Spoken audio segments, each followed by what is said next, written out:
Hello everyone, আজকে সকাল থেকে ব্লগটা স্টার্ট করছি। আমি এখন যাচ্ছি, অনেক দূর যাচ্ছি, তো যাচ্ছি সাজাতে। আজকে আমাদের শুটিংয়ের কিছু মেকআপ আছে, সেটা নিয়ে বেরোলাম। তো সারা দিনের ব্লগ নিয়ে আসবো। এখন আমি ফার্স্টে যাব, সুস্মিতাকে নিব, দেন ওখান থেকে তো আমি বাড়ির সামনে থেকেই টোটোতে উঠে যাই আর সোজা চলে যাই আমাদের লোকেশনে। তার আগে সুস্মিতাকে নেওয়ার ছিল চেকপোস্টের থেকে, ওকে নিয়ে চলে যাচ্ছি। দেখো, এটা ছিল আমাদের একটা ইউটিউবে শর্ট ফিল্মের একটা প্রজেক্ট, যেটার নাম ছিল ফ্রাইডে নাইট। সেটা একটা সাসপেন্স টাইপের শর্ট ফিল্ম বলতে পারো। পুরো স্টোরিটা তখনও আমি জানতাম না, বাট ওখানে গিয়ে আস্তে আস্তে স্টোরিটা জানতে পারি। এটা তো ডে 1 এর ভিডিও, আমি তোমাদের সাথে ডে 2 এর ভিডিও শেয়ার করব। তারপরে আরও শ্যুট আমাদের বাকি আছে, সেগুলো আস্তে আস্তে যেভাবে কাজ কমপ্লিট হবে সেভাবে তোমাদের সাথে শেয়ার করব। এখানে দেখো, আমরা স্পটে চলে আসি। ফার্স্ট একটা রেস্টুরেন্টে আমাদের প্রথমে মেকআপগুলো করতে হয় এখানে সবার।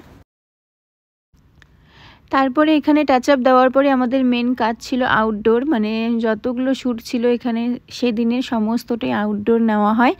তো এখানে যেভাবে যা টাচ আপ দেওয়ার ছিল সমস্ত কাজগুলো আমরা কমপ্লিট করি। আর তারপরে দেখো সোজা বেরিয়ে যাই।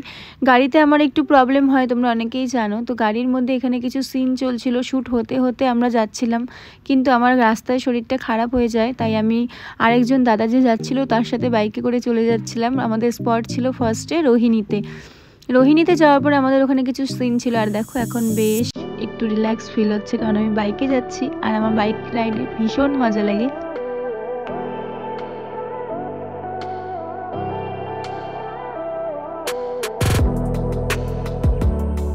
আর আমরা চলে আসি রোহিণীতে। দেখো জায়গাটা কত সুন্দর লাগছিল। ওয়েদারটা আস্তে আস্তে একটু ঠান্ডা হচ্ছিল, কখনো রোদ কখনো আবার একটু ঠান্ডা পরিবেশ। তো এখানে চলবে আমাদের সারা দিনের সিন।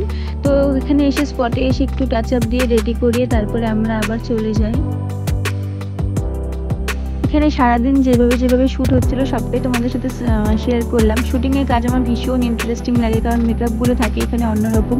অনেক সময় ক্রিয়েটিভ মেকআপও করতে হয়, যেরকম সিন থাকে সেরকম মেকআপ। তো এই ব্যাপারটা আমার ভীষণ ভালো লাগে। আর দেখো, এখানে ফুলের কিছু সিন ছিল। এখানে এসে কিন্তু আমার আর সুস্মিতার মনে হচ্ছিল আমরা যদি ড্রেস নিয়ে আসতাম জলে নামতাম, কারণ এত গরম লাগছিল, দেখেই মনে হচ্ছিল একটু স্নান করি। তো এখানে অনেকক্ষণ সিন চলছিল, আর বাইরে তো এত গরম লাগছিল। তো আমাদের করে বললো যে ভিতরে গিয়ে রেস্ট নিতে এসে লাঞ্চটাও কমপ্লিট করে নিলাম। আর তারপরে চলে আসলাম আমাদের আরেকটা লোকেশন, যেখানে আমাদের ছিল মানে আদার্স কিছু সিন। আর তারপরে কিন্তু এখানে আজকের এই দিনটা এখানে কমপ্লিট হয়ে যায়। তো এখানে দেখো, সুস্মিতা গাড়ির মধ্যে মেকআপ করছিল। আমার স্টুডেন্টরা দেখো কত কমফোর্টেবল, যেখানে মেকআপ করতে দেওয়া হোক না কেন ওরা কিন্তু ঠিক কাজটা করে ফেলে।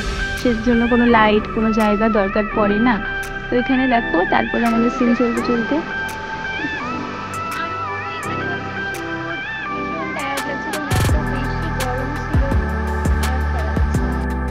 আজকের দেখো এখানে বাইরের তো সমস্ত সিন আমাদের কমপ্লিট। তারপরে সেই দিনের লাস্ট যেটা পার্ট সেটা তোমাদের সাথে শেয়ার করি। চলো, আমাদের ছিল সিটি সেন্টারে গ্র্যাভিটিতে শ্যুট, সেই জন্য এখানে রেডি হচ্ছিল।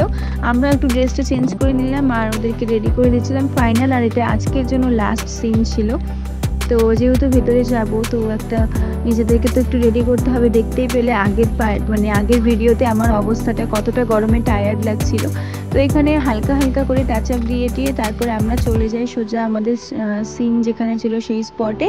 আর সেখানে গিয়ে বাকি কিছু বিটিএসও তোমাদের সাথে শেয়ার করলাম। আর এরপরে কিন্তু পার্ট টু বলতে এই ব্লগের পার্ট 2টা নিয়ে আসবো, যে আমরা ডে 2তে কী করলাম না করলাম, কীভাবে শ্যুট হলো সমস্তটা নিয়ে আসবো। আর তারপরে তো সিন যেরকমভাবে চলতে থাকবে ডেফিনেটলি তোমাদের সাথে ভিডিও শেয়ার করব। আমার এই ভিডিওটা তোমাদের কেমন লাগলো কমেন্ট বক্সে কমেন্ট করে অবশ্যই জানিও। আর যারা চ্যানেল নতুন এসেছে চ্যানেলটিকে সাবস্ক্রাইব করে নিও, আমাদের নতুন প্রচুর আপডেট তোমরা এখানে পেয়ে যাবে। আর সবাই ভালো থেকো, আবার আসবো নতুন ব্লগের সাথে। চলো, টাটা।